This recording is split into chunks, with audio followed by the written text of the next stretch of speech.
Buenos días, hermanos. Amén. Gracias al Señor por este hermoso día soleado. Gracias al Señor por este instante de vida que nos da. Gracias a Dios por todos los beneficios que nos da día a día. Y por las pruebas que sirven para edificarnos, para que cada día le sigamos con amor y con fe.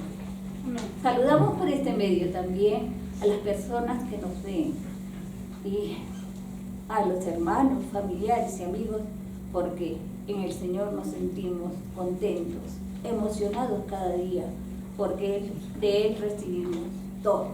Amén. Sí, amigos, esta canción que hoy día vamos a entonar dice: ¿qué sería de mí? ¿Qué sería de nosotros si no hubiéramos tenido o recibido a Cristo en nuestro corazón? Él es el que nos guía, Él es el que nos da fuerza en un mundo tan difícil de vivir.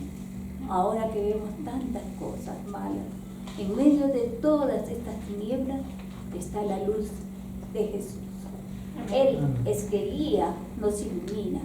Y ahora, contentos, vamos a cantarle esta alabanza. ¿Qué sería de mí? ¿Nos acompaña? Amén.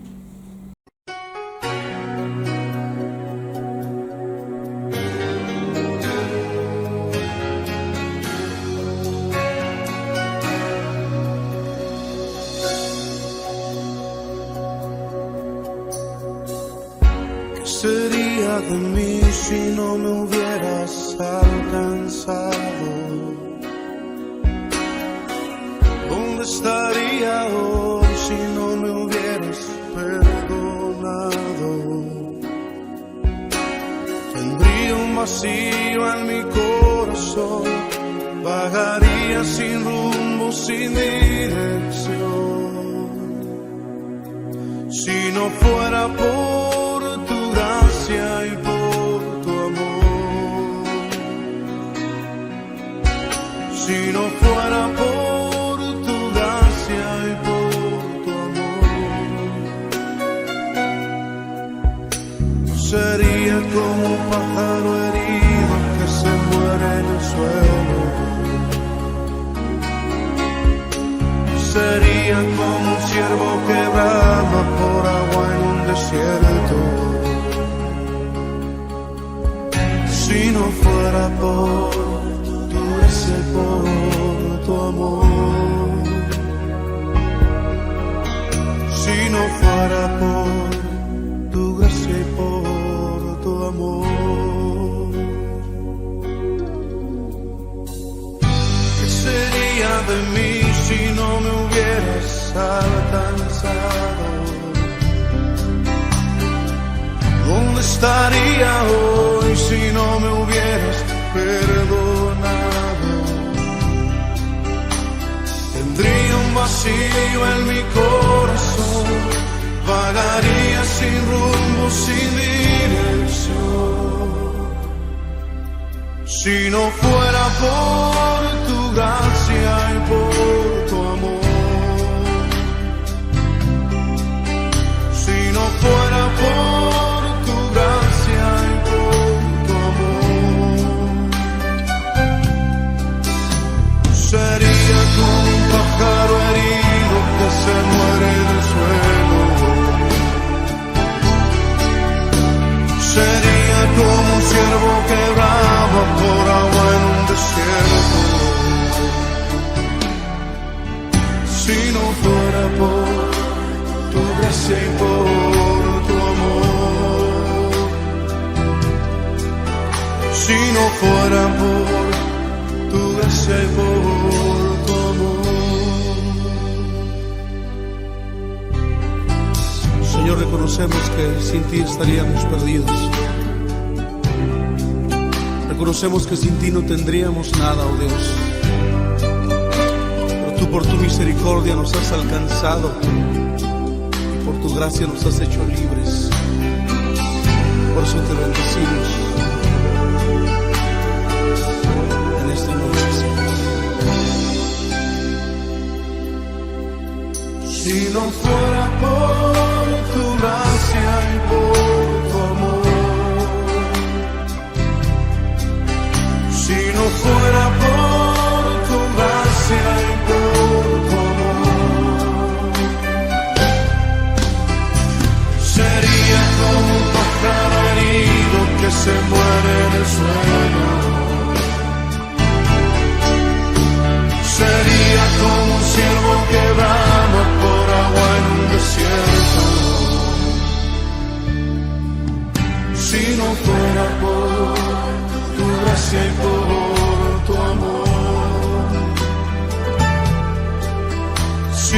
fuera por tu gracia y por tu amor,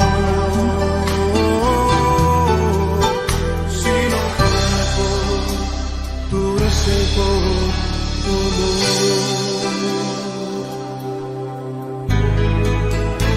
Gracias, Señor, por tu gran amor y tu misericordia para con nosotros. Sí, Padre. Sí, Señor.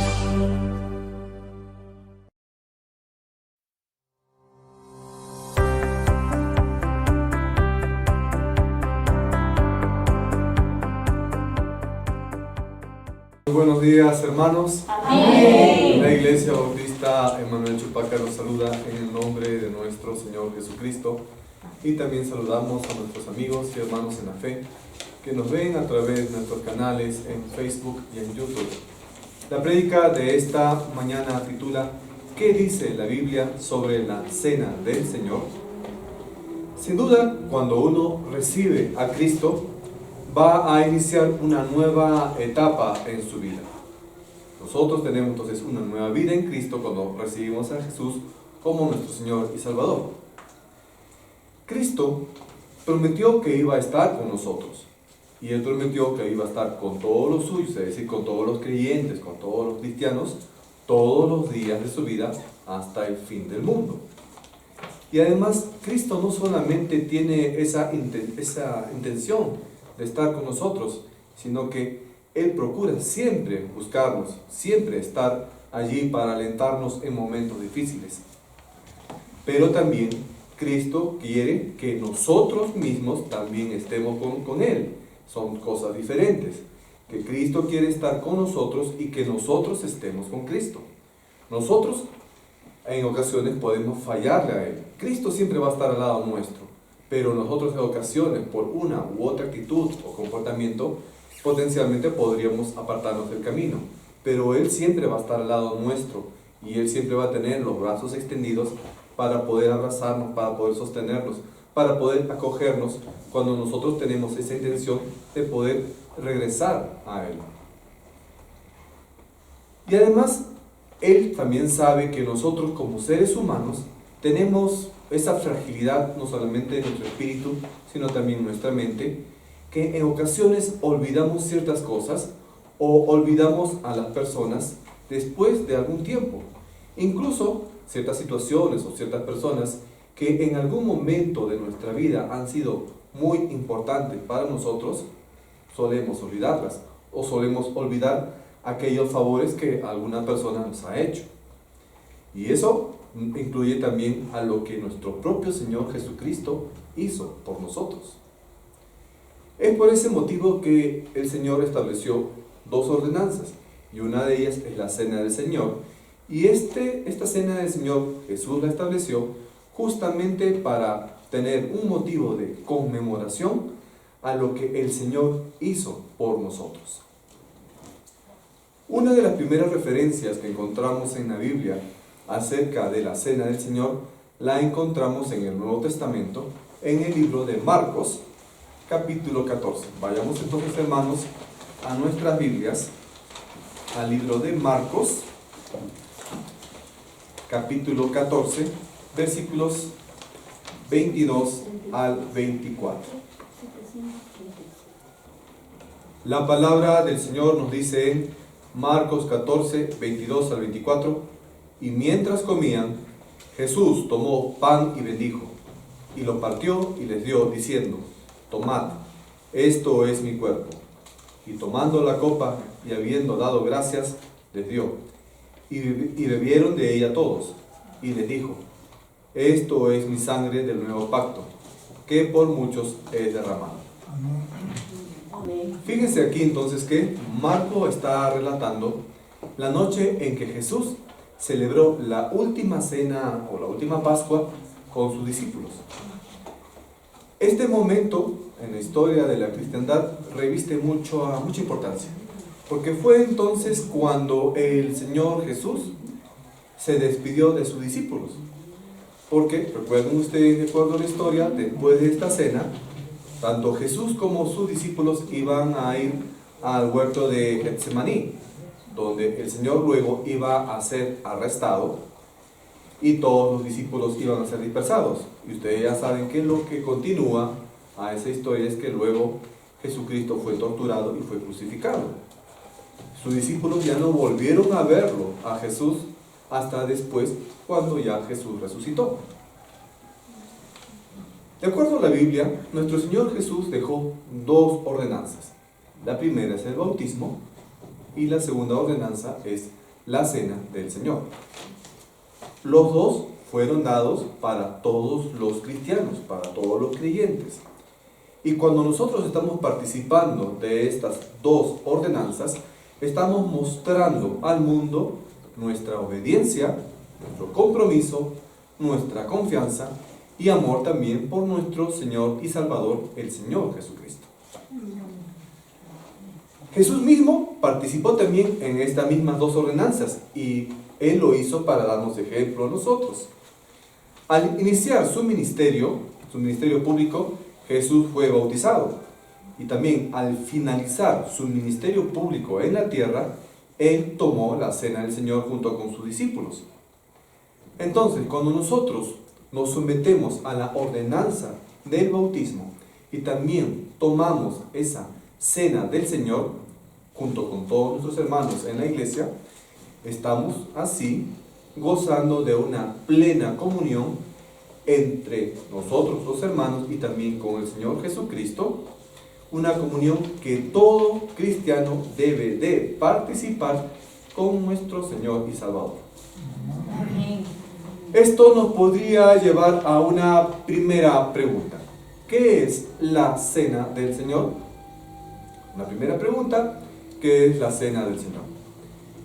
La cena del Señor es un acto de celebración donde los creyentes, digámoslo así, van a apropiarse a través de la fe de los beneficios que hemos adquirido por haber aceptado a Jesús como Señor y Salvador, tanto en la vida eterna y de ser nosotros reconocidos como hijos de Dios. ¿A través de qué? De la muerte y de la resurrección de nuestro Señor Jesucristo. Pero la cena del Señor se convierte en algo más que una simple conmemoración o recuerdo de la muerte de nuestro Señor Jesucristo. No solamente vendría a hacer recordar que Él falleció allí en la cruz por culpa de nuestros propios pecados, sino que a través de esa muerte en la cruz, Él obtuvo un triunfo sobre nuestra propia muerte espiritual y nuestra condenación. La cena del Señor entonces viene a ser como una fiesta solemne, una gran fiesta, que va a significar para nosotros no una tristeza, sino un gozo o una alegría, porque estamos celebrando nosotros que hemos sido salvos bajo la dispensación de la gracia por la muerte de nuestro Señor Jesucristo. Y algo más, la cena del Señor en realidad no va a ser solamente algo simbólico, porque en ella nosotros vamos a tener un encuentro o un reencuentro con nuestro Señor Jesucristo. Y también es una representación de la comunión que nosotros tenemos que tener a diario con nuestro Señor. Y por cierto, esa comunión que debemos de tener nosotros con nuestro Señor debe de ser permanente durante toda la vida del creyente.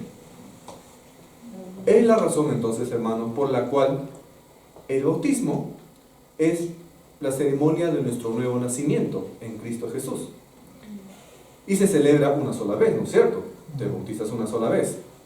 En cambio, la Santa Cena, la Cena del Señor, que es una ceremonia de santificación, una ceremonia en la cual tú demuestras tu comunión, es decir, tu relación estrecha, perfecta con el Señor Jesús, vas a celebrarla varias veces durante toda tu vida. ¿Por qué? ¿Por qué se celebra con frecuencia? No vas a tomar la Cena del Señor una sola vez, puedes tomarla 100 veces durante toda tu vida. Porque la comunión con Dios, y como la Cena del Señor representa la comunión con Dios debe de ser constante en la vida de todo creyente. Amén. Una segunda pregunta que nos podríamos hacer acerca de la Cena del Señor es: ¿cuál es el significado de la Cena del Señor? La segunda pregunta: ¿cuál es el significado de la Cena del Señor? El simbolismo de la cena del Señor tiene tres partes. La primera, el pan y el vino son recordatorios de la muerte de Jesús en la cruz. Primer símbolo, el pan y el vino son recordatorios de la muerte de Jesús en la cruz. Esto lo vamos a encontrar, hermanos, también en el Nuevo Testamento, en el libro de Lucas, capítulo 22, versículos 19 y 20. Nuevamente, Lucas, capítulo 22, versículos 19 y 20.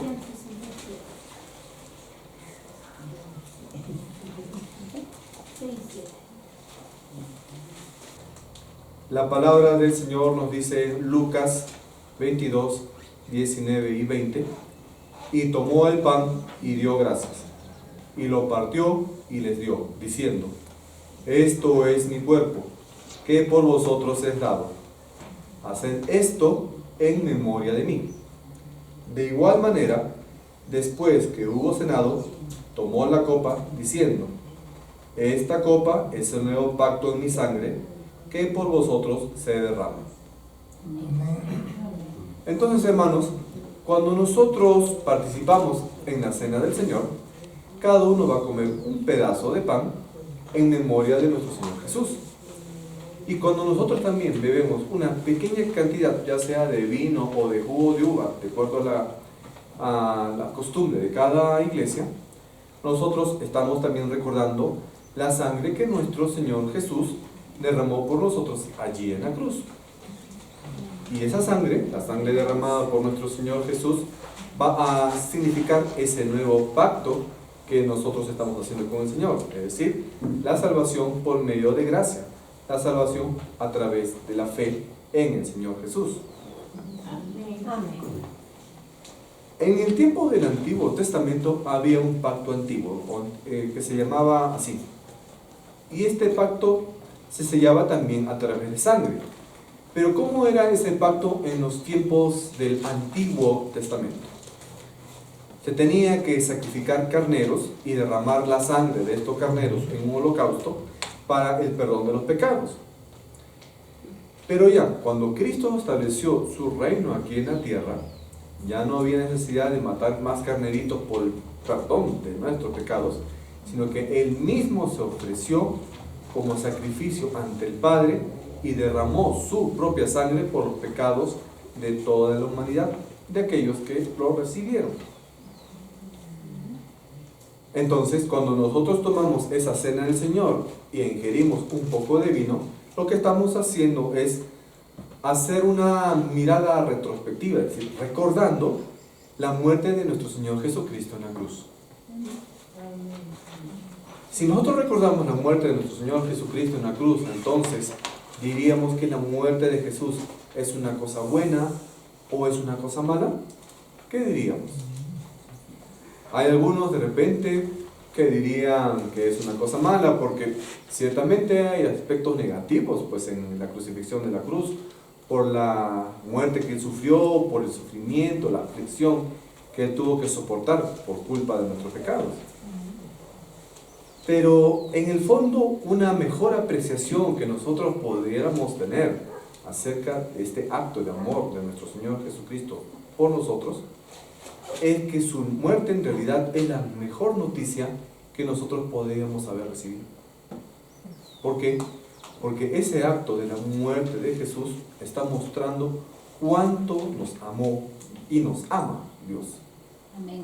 Tanto fue el amor de nuestro Padre Celestial que envió a su Hijo Jesucristo para que muriera por nuestros pecados, por cada uno de tus pecados, por los pecados pasados, los presentes y los futuros. No importa los pecados que hayas cometido, el Señor ha muerto por esos pecados y Él quiere que tú regreses a Él o quiere restablecerte. No importa lo que haya pasado en tu vida, el Señor te puede acoger nuevamente. Entonces la muerte de Jesús es un tremendo regalo para cada uno de nosotros. Es un regalo precioso. Amén. Y cuando nosotros recibimos un regalo así de gran valor por parte de alguna persona que nos ama, tú vas a estar obviamente profundamente agradecido. Y este regalo que nos dio nuestro Señor Jesucristo involucró un sacrificio personal.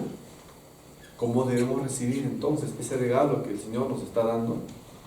¿Con lamento o con pena? No. Nosotros tendríamos que recibir ese regalo entonces con un gran gozo dentro de nuestro corazón. Amén. Amén. Tenemos que recibir entonces ese regalo con un gran agradecimiento, una gran gratitud, como también una gran expresión de amor. Si es que tú de repente vas a derramar lágrimas por ese regalo que Dios te ha dado, esas lágrimas sean de alegría o de arrepentimiento, pero tú agradecele al Señor Jesucristo por ese amor que Dios te ha dado. Amén. Así que la cena del Señor es un recordatorio de la muerte de nuestro Señor Jesucristo. Pero ese recordatorio no va a ser un funeral, no va a ser como una misa que se le hace a los difuntos, no. Sino que es un recordatorio de su muerte, sí, pero también nosotros sabemos que nuestro Señor Jesucristo actualmente está vivo, porque Él resucitó. Y nosotros entonces observamos que si su muerte duró solamente 3 días, porque al tercer día resucitó, nosotros también vamos a estar llenos de gozo, de alegría, porque el Señor Jesucristo vive. Amén. Amén. Un segundo símbolo que encontramos en la cena del Señor es la cena del Señor, figura o representa nuestra relación presente con Cristo. Segundo símbolo, la cena del Señor es una representación de nuestra relación actual con nuestro Señor Jesucristo. Para ver la base bíblica de este simbolismo, por favor, hermanos, vayamos al libro de Juan, al capítulo 6, versículos 54 al 56. La palabra de nuestro Señor nos dice en Juan 6, 54 al 56: el que come mi carne y bebe mi sangre tiene vida eterna, y yo le resucitaré en el día postrero. Porque mi carne es verdadera comida, y mi sangre es verdadera bebida. El que come mi carne y bebe mi sangre, en mí permanece, y yo en él. Amén. Amén. Ahora, tengan cuidado que no está hablando literalmente que vamos a comer la carne y vamos a beber la sangre, es simbolismo. Pero fíjense en la última parte de estos versículos que dice: el que hace esto, es decir, el que está tomando la cena del Señor, ¿qué hace? Permanece en mí y yo en él. Es decir, nosotros vamos a estar en Cristo y Cristo va a estar en nosotros. Eso es lo que nos está diciendo. La crucifixión de nuestro Señor Jesucristo tiene una importancia continua, permanente, en todos aquellos que han tomado la decisión de recibirlo como Señor y Salvador. Pero esa relación que nosotros hemos tomado con Cristo no va a quedar solamente en ese instante cuando tú recibes a Cristo. No vas a ser cristiano solamente de una manera momentánea cuando tú lo recibes, sino que tú vas a ser cristiano durante toda tu vida, ¿no es cierto? Entonces, nosotros durante toda nuestra vida vamos a continuar participando en la muerte y en la resurrección de nuestro Señor Jesucristo. Continuamente, hasta el día de tu muerte y hasta la eternidad, vas a continuar participando de ese nuevo pacto con el Señor Jesús, porque has sido salvo y lo vas a hacer por toda la eternidad, hijo de Dios por toda la eternidad.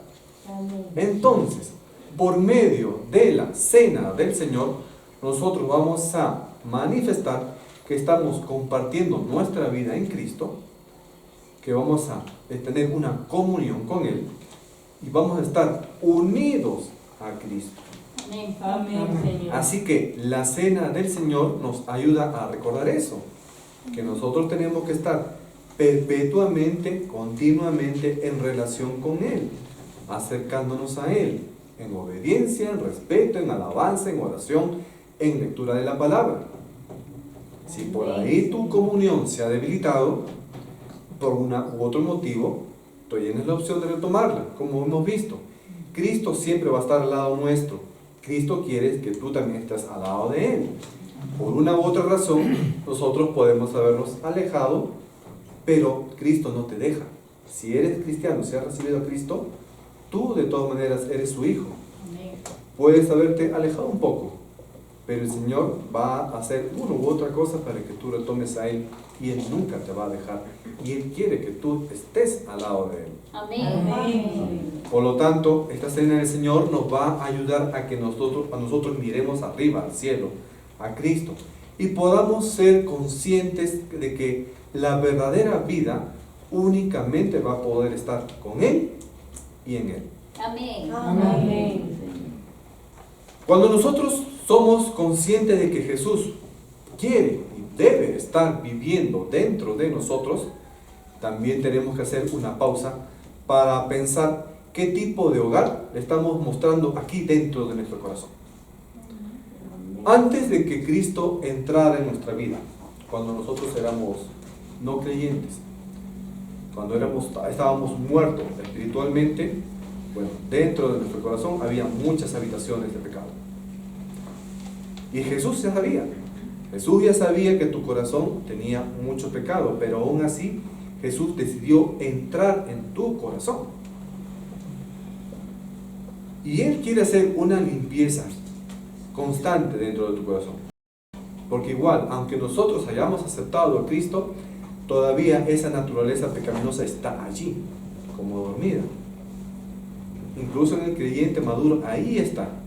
Y por eso es que necesitamos permanecer en comunión con el Señor, para que Cristo esté constante, Cristo y el Espíritu Santo estén constantemente limpiando ahí como con escobita toda esa suciedad que hay dentro de nuestro corazón. Amén. Y en ocasiones, cuando tú ya eres creyente, todavía hay ahí unos rastros de suciedad, como que a veces queremos cerrar las puertas, una u otra puerta, para que como que el Señor no entre en una habitación donde pueda encontrar ciertas cosas que le desagradarían. Pero permite, más bien, tú abres esa puerta donde está ese cuarto sucio, abre esa puerta para que el Señor entre. Dile: Señor, quiero que entres a mi corazón para que limpies esos aspectos de mi vida donde yo te he fallado. Límpiame, restáurame. Y el Señor nunca te va a decir no. Amén. El Señor va a entrar en tu corazón, va a restablecer esa relación, va a ayudarte en ese problema que tú tienes. Él lo puede hacer y lo quiere hacer. ¿Por qué? Nosotros como seres humanos somos incapaces de hacer esa limpieza dentro de nuestro corazón. Como seres humanos que somos imperfectos, somos incapaces para poder limpiar nuestros pecados. Por eso es que en vez de ocultarlos, lo que tenemos que hacer es confesar nuestros pecados al Señor para que Él pueda limpiar tu corazón. Amén. Es por eso necesario que nosotros nos examinemos, y vamos a encontrar a menudo ciertos aspectos de nuestra vida donde le estamos fallando a Dios. Vamos a encontrar pecados en nuestra vida, y eso es normal. No hay ninguna persona que pueda estar completamente limpia. Solamente vamos a ser perfectos cuando lleguemos a la resurrección. Solamente en ese momento. Mientras estamos en vida aquí en la tierra, aún estaremos cometiendo faltas. Entonces, ¿qué tenemos que hacer? Confesar los pecados, pedir al Señor que nos restablezca, pedir al Señor perdón por ellos. La cena del Señor también entonces es una manera de hacernos recordar que es necesario que nosotros confesemos esos pecados y procuremos pues tener esas habitaciones dentro de nuestro corazón lo más limpias posible para que sean agradables para nuestro Señor. Y recordar que solamente Él puede librarnos y limpiarnos de esos pecados. Amén. Así que en vez de esconder esos pecados dentro de un armario, lo que tenemos que hacer es invitar a Jesús a esa casa dentro de tu corazón para que la pueda limpiar. Y esto va a ser un proceso gradual. Hay que tener paciencia y hay que también saber esperar en el Señor. En el futuro, Jesucristo también va a seguir ayudándote y tú tienes que estar también pendiente de tu vida y confesando al Señor las cosas que tienes que corregir. esto también es una invitación a que nosotros, mes a mes, año a año, crezcamos en una madurez espiritual y también rindamos cada vez más nuestras vidas al Señor. Entonces, la Cena del Señor va a jugar un papel importante en este proceso de nuestra madurez espiritual. Cada vez que participemos en la Cena del Señor, entonces, antes de participar en esta cena, lo que tenemos que hacer es examinarnos a nosotros mismos, ser conscientes de aquello en lo que hemos fallado al Señor, pedirle perdón por esas fallas, y vas a ser librado entonces ya de ese error, y tú vas a poder tomar la Cena del Señor de una manera digna. Un tercer símbolo de la Cena del Señor es el siguiente. La Cena del Señor también nos recuerda el futuro, es decir, el retorno de Jesús. Un tercer simbolismo, la Cena del Señor es un recordatorio del futuro, de la segunda venida de nuestro Señor Jesucristo. Y ahora vayamos, hermanos, al libro de Primera de Corintios, capítulo 11, y ahora el versículo 26. La palabra de nuestro Señor nos dice, Primera de Corintios 11, 26, así pues, todas las veces que comiereis este pan y bebiereis esta copa, la muerte del Señor anunciáis para que Él venga. Siempre que participemos de la Cena del Señor, recordamos la promesa de nuestro Señor Jesús. Habrá un gran banquete con el Señor Jesucristo, una boda del Cordero. Cuando nosotros seamos resucitados o seamos arrebatados antes de la tribulación, vamos a tener un encuentro con nuestro Señor Jesucristo.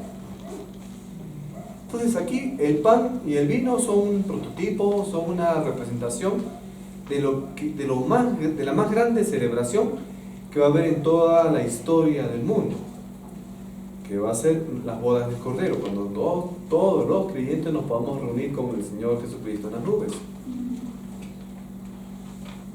Nosotros vamos a estar siempre, o debemos estar siempre entonces con una mirada hacia adelante, ¿verdad? Y también hacia los costados y hacia atrás. ¿Por qué? Porque tenemos que estar siempre pendientes de las señales de los últimos tiempos. Tenemos que estar advertidos de que nuestro Señor Jesucristo puede regresar en todo momento. Y eso debe ser una advertencia para que nosotros procuremos poder también vivir en obediencia ante el Señor. Vemos entonces que esta Cena del Señor, la ordenanza de la Cena del Señor, tiene bastante simbolismo. Por eso es que es una parte muy importante o prominente dentro de todas las congregaciones cristianas. En algún momento, de repente, dentro de la historia de la iglesia, la Cena del Señor tomó ciertos caminos distintos, como de repente un ritual más, pero vemos de que tiene en realidad mucho significado. Pero ¿qué pasa cuando nosotros lo tomamos simplemente como una costumbre, como un ritual? Que eso sería algo incorrecto. No debemos tomarlo de esa manera, sino que es algo profundo en significado y también va a representar nuestra vida con el Señor Jesús. Por eso es que es para nosotros muy importante reconocer cuál es el simbolismo de la Cena del Señor. Una tercera pregunta que nos haríamos respecto a la Cena del Señor sería la siguiente: ¿cuál es el propósito de la Cena del Señor? La tercera pregunta: ¿cuál es el propósito de la Cena del Señor? Y ahora, hermanos, vayamos ahí nomás en 1 Corintios 11. Pero retrocedemos un poco y revisemos ahora los versículos 23 al 25. La palabra de nuestro Señor Jesucristo nos dice en 1 Corintios 11, 23 al 25: porque yo recibí del Señor lo que también os he enseñado, que el Señor Jesús, la noche que fue entregado, tomó pan, y habiendo dado gracias, lo partió, y dijo: tomad, comed, esto es mi cuerpo que por vosotros es partido. Haced esto en memoria de mí. Asimismo, tomó también la copa después de haber cenado, diciendo: esta copa es el nuevo pacto en mi sangre. Haced esto todas las veces que la bebiereis en memoria de mí. Amén. Amén. Esta cena entonces fue dada para que la iglesia nunca, pero nunca se olvidara del gran precio que la salvación, que nuestra salvación le costó al Padre, al haber enviado a nuestro Señor Jesús para que muriera allí en la cruz. Para nosotros que hemos recibido esa salvación la has recibido tú de una manera gratuita. Pero para el que la ofreció, representó la muerte del Hijo unigénito de Dios. El pan que nosotros partimos, el pan que quebramos y lo repartimos, representa entonces el cuerpo de Jesús que fue clavado allí en la cruz. Y el vino, la sangre que nuestro Señor Jesucristo derramó. Entonces, justamente por eso la cena del Señor es una de las ordenanzas, al igual que el bautismo. Pero ojo, ni el bautismo ni la cena del Señor te hacen salvos. Nuevamente, ni el bautismo ni la cena del Señor te hacen salvos. Porque tú tomas la cena del Señor, no vas a ser tú limpiado de tus pecados. Tú ya has sido limpiado de tus pecados previamente, incluso antes del bautismo, cuando has recibido a Cristo como tu Señor y Salvador. El bautismo y la cena del Señor son solamente ordenanzas, son representaciones de que tú ya has sido limpio de tus pecados. Pero estos actos no te limpian del pecado, ni mucho menos te van a dar la salvación.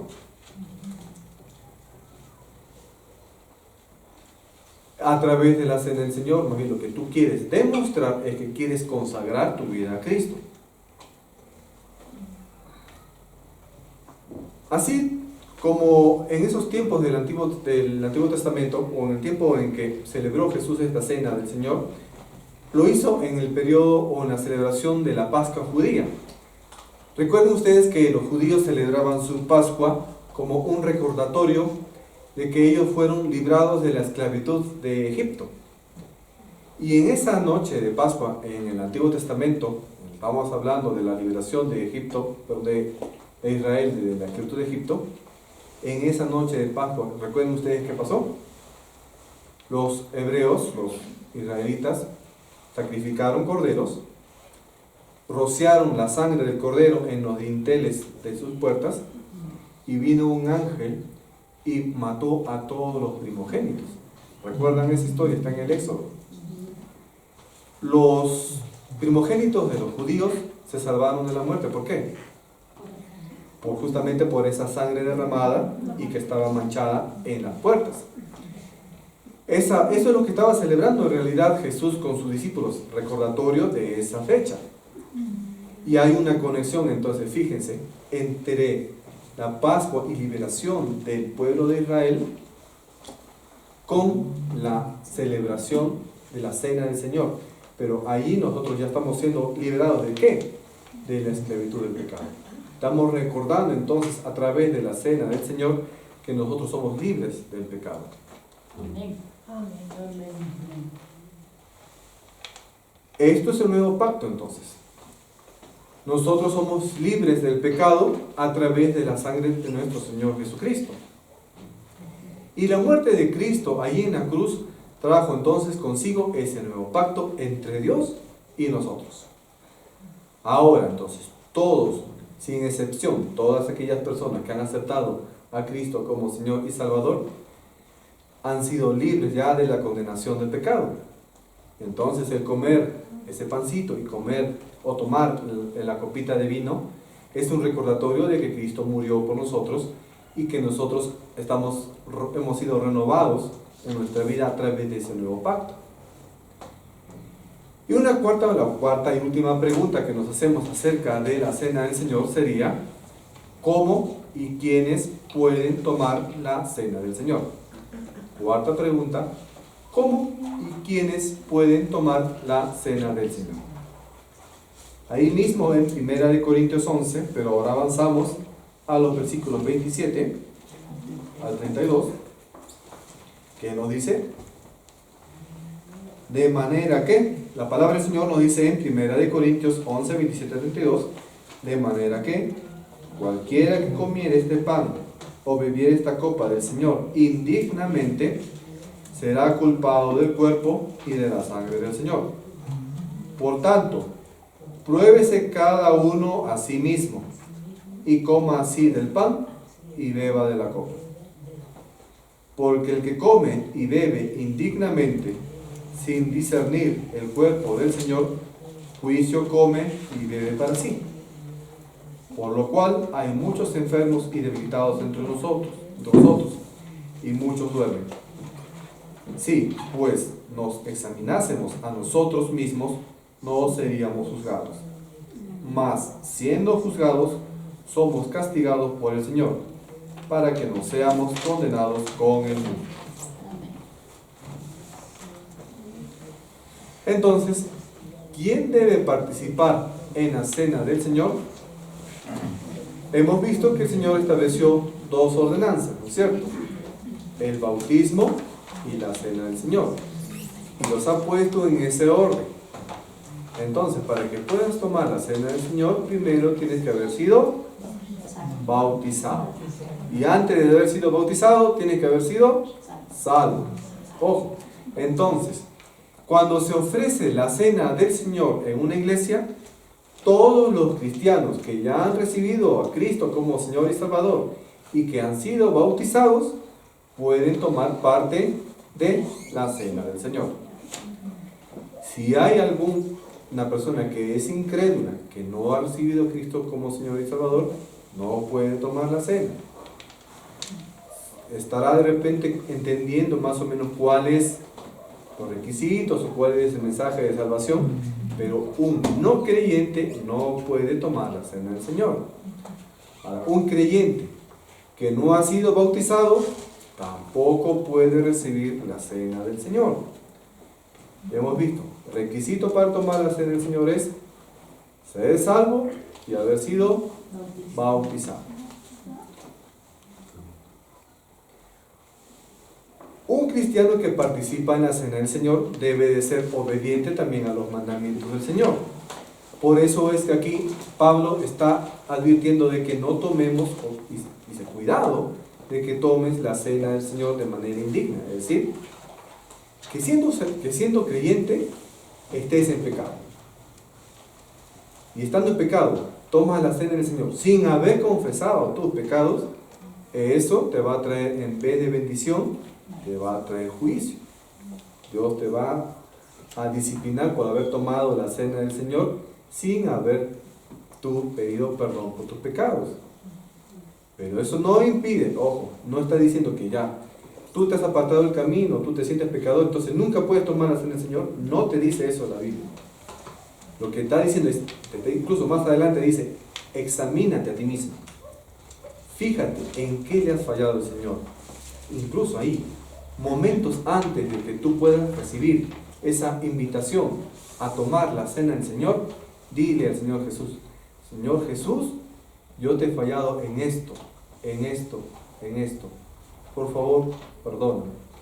Si haces eso, ya puedes también tomar la cena del Señor sin ningún inconveniente. Amén. Entonces vemos nuevamente que Pablo nos dice aquí que los participantes de la cena del Señor tienen que hacerse un examen a sí mismos. Entonces, antes de tomar los elementos de la cena, tanto el pan como el vino, esa persona debe estar convencida de que necesita mostrar sus faltas ante el Señor y que su corazón va a ser limpio también por la sangre de nuestro Señor Jesucristo. Y también Pablo advierte de las grandes consecuencias para aquella persona que toma la cena del Señor indignamente. Si bien la cena del Señor es una ordenanza que Dios nos da, todos los cristianos deben participar en la cena del Señor. hay consecuencias para aquella persona que no reflexiona bien y toma la cena del Señor a la ligera. No es como tomarte una limonada, no es algo así. No es como tomar un refrigerio. Es una ceremonia de tu obediencia y tu comunión con el Señor. Por lo tanto, si quieres tomar la cena del Señor, primero tienes que mostrar tus faltas a Él. Ahora, tú dirás de repente, pero Señor, o yo me siento tan pecador que el Señor no me va a perdonar, o yo no soy digno de esto. Mentira, eso te lo está diciendo el demonio. Por más faltas que hayas cometido, el Señor quiere limpiarte. El Señor quiere perdonarte. Amén. El Señor quiere restablecerte. El Señor quiere que estés nuevamente con Él. El Señor quiere que tú estés también con Él. Entonces no hay ningún impedimento para que tú puedas ir al Señor, decirle en qué le has fallado, ser limpio nuevamente del pecado, que tu alma se restablezca, tomes la cena del Señor, y eso representa que estás retomando entonces tu comunión con Él. Amén. Amén. Por el contrario, si más bien estás en falta y estás rehusando o no quieres confesar esos pecados, va a traer graves consecuencias a tu vida. Pablo da entonces en estos versículos algunas instrucciones específicas relacionadas a la manera en que se debe de celebrar la cena del Señor. Primero, nosotros tenemos que participar en la cena del Señor con una actitud de arrepentimiento, porque nosotros recordamos que Cristo murió por nuestros pecados. Tenemos que tomar también la cena del Señor de una manera digna, que ya hemos dicho, confesando nuestros pecados, pero también tenemos que tomar la cena del Señor con una reverencia y respeto que se merece.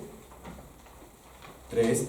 Tenemos que examinarnos a nosotros mismos, porque tenemos que ver si existe algún pecado o que tenemos que confesar o alguna actitud de resentimiento contra el Señor, para poder estar también nosotros preparados y listos para tomar la cena del Señor. Y 4, debemos considerar también que al participar de la cena del Señor, también estamos participando de una comunión no solamente con el Señor Jesucristo, sino con todo el cuerpo de la iglesia, es decir, con todos nuestros hermanos en la fe. Y así estamos también participando en un orden o una unidad en la iglesia universal. Amén. Amén. Cuando el apóstol Pablo entonces nos dice aquí que no debemos tomar indignamente la cena del Señor, se está refiriendo a que tenemos pues que elevar las plegarias a nuestro Señor pidiendo el perdón por nuestras faltas. Ahora, si analizamos bien entonces, diríamos, si es así porque todavía tenemos semillas de pecado en nuestro corazón, entonces nadie sería digno de tomar la cena del Señor, si profundizamos en el análisis. Pero aún así el Señor, como Él murió ahí en la cruz por tus pecados, Él te dice, yo sé que hay algunas faltas en tu corazón, yo sé que en tal o tal cosa tú no me has obedecido, pero yo quiero librarte. El Señor te dice, yo quiero perdonarte, solamente quiero que tú muestres eso ante todo tu corazón, ante mí, y yo te libro, yo te limpio. Eso es lo que te está diciendo el Señor. Amén. Esta es la razón entonces por la cual también nosotros tenemos que estar preparados para tomar la cena del Señor. Estas acciones y también la cena del Señor, si tú participas dignamente y te arrepientes de esas faltas y tomas la cena del Señor, va a remover, así va a cortar todo tipo de barreras que están afectando tu relación entre tú y el Señor. No permitas de repente que ese pecado que te está ahí atormentando, que te está fastidiando en tu mente, te aleje de la comunión del Señor. Más bien, busca a través del arrepentimiento ser dirigido nuevamente por el Señor y participar activamente en una relación cercana con el Señor, en una comunión con Él, que es precisamente la que simboliza esta cena del Señor. Amén. Amén. Oremos, hermanos. Bendito Padre Celestial, gracias Señor esta mañana porque tú has establecido estas dos ordenanzas, tanto el bautismo como la cena del Señor, para que nosotros tengamos un recordatorio acerca de tu sacrificio y también de la importancia de mantener una comunión contigo. Amén. Padre Celestial, nosotros reconocemos que en nuestra naturaleza humana tenemos muchos defectos, muchos errores, que tenemos que cambiar ciertos comportamientos o ciertas formas de pensar. Ayuda, Señor, a este corazón que tenemos, que pueda ser limpiado por ti. Permite, Señor, que nosotros podamos identificar en qué áreas de nuestra vida te estamos fallando y así poder tener una mejor comunión contigo. Padre Celestial, escucha las peticiones de nuestros hermanos en la fe, de nuestros amigos que nos escuchan también en las redes sociales. Podemos tener de repente problemas familiares, económicos, problemas de salud que nos afectan a nosotros o a nuestros familiares. Tú, Padre Celestial, con tu divina providencia, escucha esas peticiones, suple nuestras necesidades, fortalécenos y ayúdanos. Padre Celestial, limpia el corazón de cada uno de nosotros y transfórmanos. Amén. Gracias, Padre, en el nombre de Cristo. Amén. Amén.